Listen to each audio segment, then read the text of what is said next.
I'm Leanne Tran, psychologist who's worked with families whose kids don't fit the mould for almost 20 years. I've worked with children for decades, but I know parents are the real change makers when it comes to their kids. Having 3 kids of my own means I know it's not easy. Parent Like a Psychologist is all about simplifying how you support your kids with psychology information filtered through years of experience to take you from overwhelmed to confident. Come on in. Thanks so much for joining me again. Another episode. This one feels like a big one. It's about PDA, Pathological Demand Avoidance.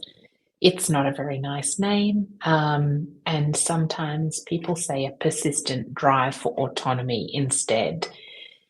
I think it's a question that comes up a lot in my work because parents will find it a big barrier to implementing the strategies that are suggested. So I wanted to break down what PDA is today, and then next episode I'll be talking about a particular way of talking and interacting with your child that I think can really help with PDA. But always, you know that I start with the mindset shift first and then the strategy, because understanding what something is and how it impacts your child is the first step to being able to effectively do stuff differently. So, what is PDA? I think it's characterized by, well, actually, I should say it's being increasingly recognized as part of autism, but I hear parents say or see it as a pattern of doing stuff that they recognize in different types of kids. But really what it is this resistance to everyday demands, but to an extreme level. All kids I know resist to do daily things like brush their teeth and have a shower and that kind of thing, but we're talking about a really high level of resistance here. It's generally driven by anxiety, and so sometimes kids will use different strategies to try to avoid the demands, like social strategies like distraction or negotiation, or trying to be charming to avoid complying with demands. It can often be different to that traditional presentation of autism because of those more socially engaging avoidance tactics. But really, the thing is too that it's so with that anxiety and can have swings and shifts in mood and behavior, can be really extreme outbursts. And kids try to, they have that really intolerance of being under the control of somebody else. So they can seek autonomy and control over their environment. And that can lead to difficulties at school and, and at home as well. But school is where that structure is often a lot more prominent. Kids might be really comfortable in role play as well, deep imaginative play where they can control situations. So, talked a little bit about how PDA is understood as a distinct group within autism, but I think it's, like lots of these things, it's more helpful to think about what the driver is for your child's behaviour and what you can do about it rather than where it fits into a category or not. So kids with PDA do have a lot of anxiety, and the extreme need to avoid demands is tied to that. It's tied to this heightened sense of threat, which comes with high level of anxiety. It leads to behaviours that are sometimes seen to be manipulative, but the root is in anxiety. What we know about anxiety is that there's a strong desire to avoid the anxious situation because then we avoid that feeling of threat or being unsafe. So if you think about it in that context, then you can see the link between avoiding the demand because that avoids the actual anxiety underneath it. So often kids will have difficulty in structured environments like we talked about, as their need for autonomy really clashes with the demands that are placed on them. So you can probably see how from understanding this that it's anxiety, but also that clash between the need for control and the demands put on them, that some of the strategies are going to be about reducing anxiety, and some of them are going to be about reducing the demands as well, or reducing the clash between the demand and the child's response, if we can do that. You might need really individualized support, and that might mean seeing a psychologist to help really unpack some of these challenges with you in a way that's specific to your child.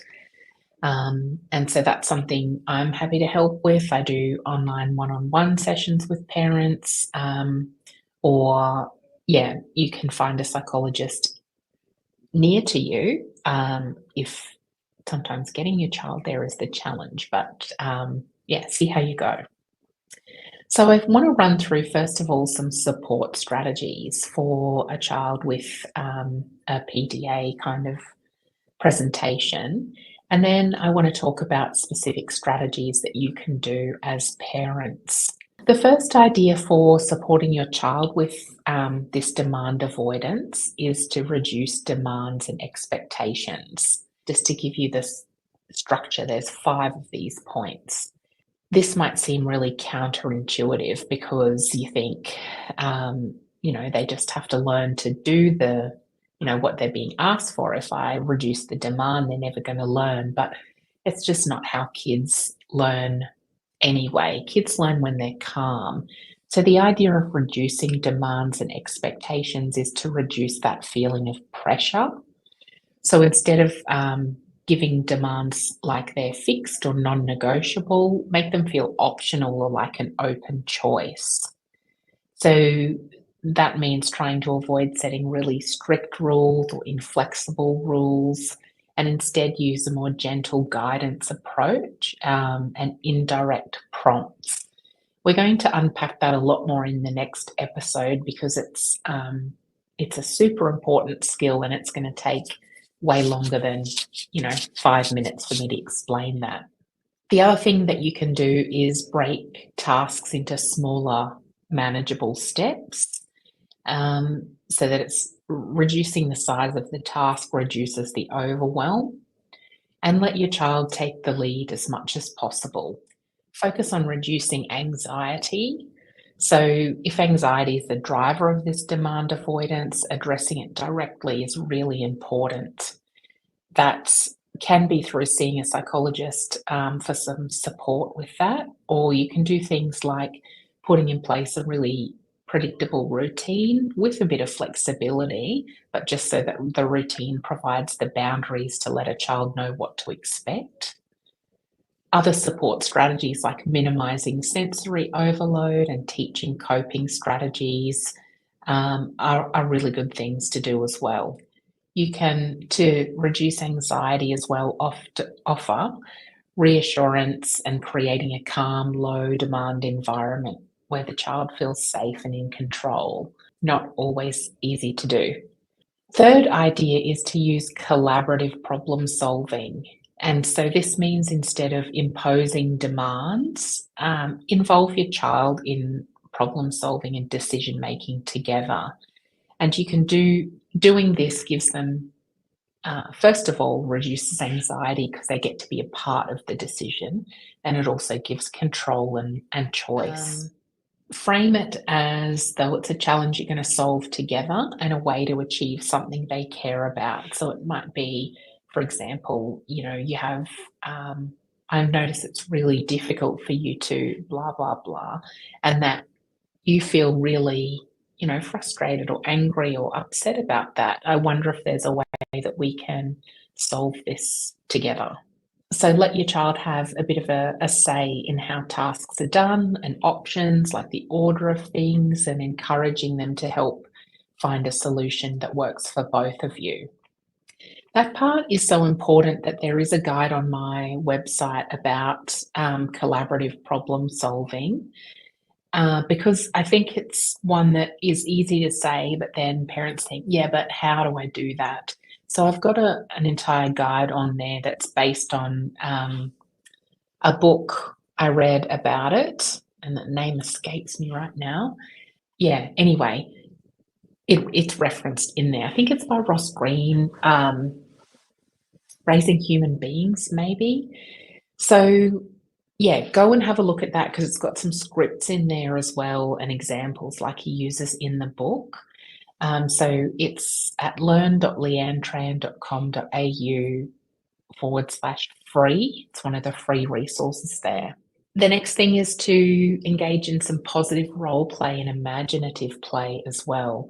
So if that's a feature of, you know, PDA and a feature of or an interest you notice that your child has, and if they're comfortable with it, you can use that activity as a way to introduce a new task or idea. So you might role play through the challenging situation or use play as a way to model how you'd like your child to react in those situations. So this is obviously a preventive strategy. It's not that you've asked your child to clean their teeth and they've said no, and then you try and role play it out. This play is about teaching flexibility through modeling it. It lets them practice using processing emotions and practicing social interactions and responses to demands in a less threatening way as well. So it's a really great way to build skills in your child. The fifth suggestion is to use visual supports. And this is another one that's so important. I've got a guide on how to do this for parents as well.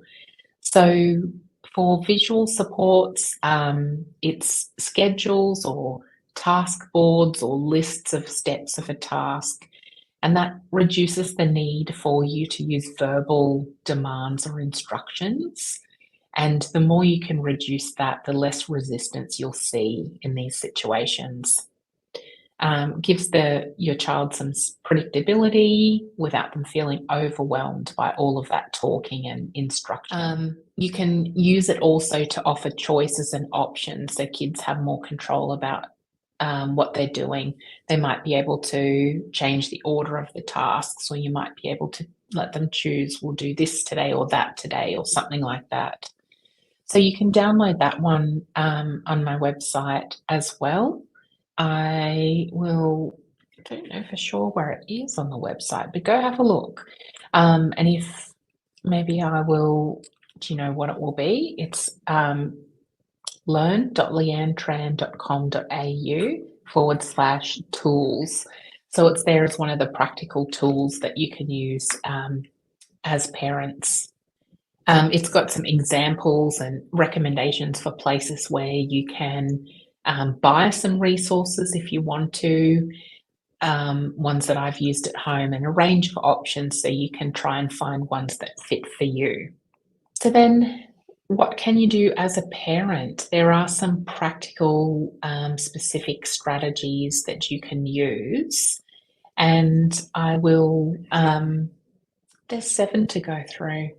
Yeah, let's do them now. The first one is to offer choices and not demands. So instead of saying things like you need to clean your room, try using options like, would you like to clean your room now or after your snack?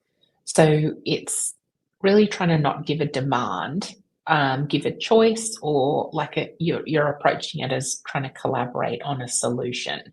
So choices should be real. Sometimes parents or people say that they should have like a sense of control. No, they should actually have control because kids know the difference. If you're presenting choices that are disguised as demands, your kid will see straight through it and they will not like you for it. It's also not a choice to say things like, oh, well, would you like to clean your teeth or would you like to have all your teeth fall out? That's not a choice. That's really a disguised, almost passive aggressive way of giving an instruction. The second point is to be creative with motivation. So trying to encourage your kid to do things by creative indirect methods can work well. So maybe it's that you frame the task as through a game or a challenge where they get to be in control, or you offer some small rewards for their effort. You can also do it by focusing on their interests and weaving tasks into something they enjoy, like making some chores or the self-care activities part of an imaginative role play game. The third tip is for your emotional bandwidth, and it's to stay calm and neutral, even when your child's resisting demands. If their anxiety spikes, they might have emotional outbursts. That's the fight or flight response. That's really normal. But if you can try and avoid getting dragged into that, you will avoid a power battle. Try to acknowledge the difficulty they're having and give them time to process the request before trying again. You may need to walk away yourself to give yourself time here, but it's really important. When we get emotional, then our kids feel that stress and their anxiety rises. And if anxiety is this core part in PDA, then you really need to try to not raise the anxiety levels. So a next idea is to offer time in versus time out. Time out can escalate anxiety and resistance. So a time in approach where you stay with your child, but take time out from the task to process emotions and their response to it is going to be much more effective. Tip 5 is to use humour and playfulness. These can be really good techniques for diffusing tension and helping the child feel more in control. So, for example, if they are resisting getting dressed, you could make a game out of it or to race it and see who's going to finish first. Keep in mind how your child goes with competition. That's a little bit of a variation as well, but trying to bring in some fun and playfulness does really cut through that power battle and anxiety. The next idea is to build flexibility in routines, which I did talk about a bit when I talked about visual supports, but also the idea of the structure. This is because you can be flexible so that your child can have some control. So letting them have a say, in how their day will unfold. You might be able to have a few ideas for activities, but let them choose the order or modify parts of it. It's again goes back to that collaborative problem solving as well. And you can build some flexibility into those visual routines. So it really will be a good idea to get the both those guides, the one for the visual supports. That one's a low cost, so it's $7, and the other one is the collaborative problem solving, which is a free resource. And then the last idea is, because you might be thinking, yes, but that's not the real world. In the real world, kids have to cope with stuff, and they do. But that's the last point here, which is to make the gradual exposure to demands. So when kids have anxiety, we don't go with the most, the thing that makes them the most anxious and try and deal with that first. We start really slow and teach them how to manage it and then gradually build up the exposure to more and more anxious situations. The same thing with these demands. So slowly build up a tolerance to the demands. So starting with low pressure, enjoyable activities, gradually introduce more structure, gradually introduce more responsibility, and then you will be and gradually introduce, more demands that are more demand-like. And by doing that, you'll do it in a way that doesn't overwhelm the child, because it's the overwhelming feeling that comes with the anxiety that leads to that fight or flight response, really. And PDA, you could say, is just one, it's a really big, massive fight response. So focus on reducing the demands, teaching a lot of things, and building in control, and then gradually building up the exposure to the demands. Hopefully this has been enlightening in a way of thinking about demand avoidance in a different way. I think it's so hard to change our language about it. So I'm going to move from here into the next episode talking about exactly how we can change our language, and give you some ideas of statements and scripts and things like that that you can use. It's called declarative language, and I'll have some links and resources in the next episode's notes about where you can find more information. There's books and fact sheets and websites, and it's really awesome. So thanks so much for listening in again today. I wish you well for the demands of your day today, and hope that if you have got to get kids alongside and on board with you, that the requests you make of them go really well for you. I will chat more next time. Thanks for listening to this episode of Parent Like a Psychologist. If you found it helpful, please share on Instagram so other parents can benefit too, and tag me at Leanne Tran Psychology so that I can say a big thank you. Head over to leannetran.com.au to join the village for bite-sized psychology tips straight to your inbox. I really hope this podcast has brought a new perspective and you a step closer towards a calm parent and a thriving child. Have a delightful day.